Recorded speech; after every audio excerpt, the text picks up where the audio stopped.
E aí galera, tudo bem? Sou o professor Fábio de Geografia e hoje a gente vai tratar sobre um assunto muito interessante e muito recente na história dos Estados Unidos que diz respeito à sua população, que é a relação entre o WASP e os imigrantes e os descendentes de imigrantes. O WASP é uma sigla que vem da abreviação daquilo que representa o colonizador dos Estados Unidos, que é o branco, anglo-saxão e protestante. Então, é como se fosse feita uma referência às características daqueles primeiros colonizadores nos Estados Unidos que formam a maioria da população americana, que é o branco, o anglo-saxão e protestante. Além deles, existem outros grupos dentro dos Estados Unidos que são chamados de minorias, que são os hispânicos, os negros e os indígenas, que são os nativos da terra. Nesse mapa estilizado que a gente tem aqui dos Estados Unidos, dá para a gente entender um pouco isso. Geograficamente, esses grupos se distribuem da seguinte forma dentro dos Estados Unidos. Os indígenas, que formam a minoria da população, que foram dizimados durante todo o processo de colonização, estão principalmente em reservas na porção central do país, que é a área de menor povoamento. Os hispânicos, que usam principalmente a rota do México aqui no sul, para entrar dentro do país, os hispânicos ou latinos, eles se concentram então nessas áreas do sul.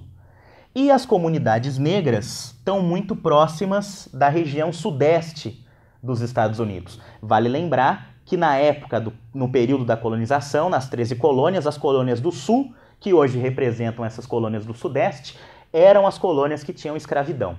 Então, geograficamente, a gente consegue distribuir os grupos chamados de minoria dentro dos Estados Unidos.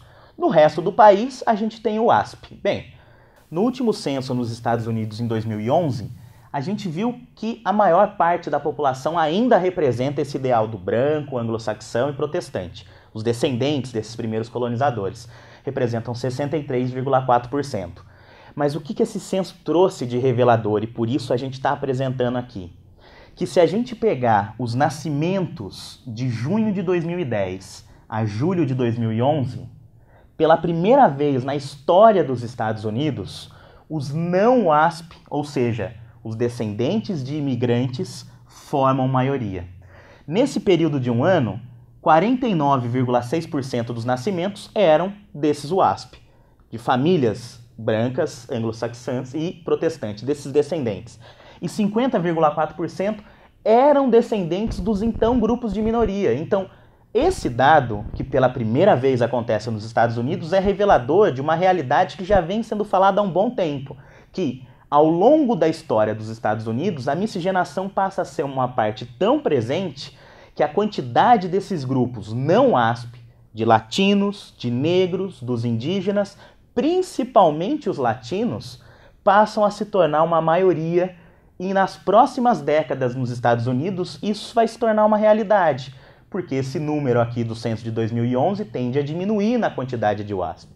O que isso significa? Significa que os Estados Unidos está passando por uma transformação na sua população. Está passando por uma transformação representada pelo aumento da imigração e pelo aumento da miscigenação dentro do território. O que leva os Estados Unidos a ter a necessidade de repensar a imigração. Será aqueles grupos de minoria vão se transformar em maioria da população? Os seus descendentes, repensar a imigração e repensar as questões da xenofobia, que ainda é algo muito presente dentro do território dos Estados Unidos.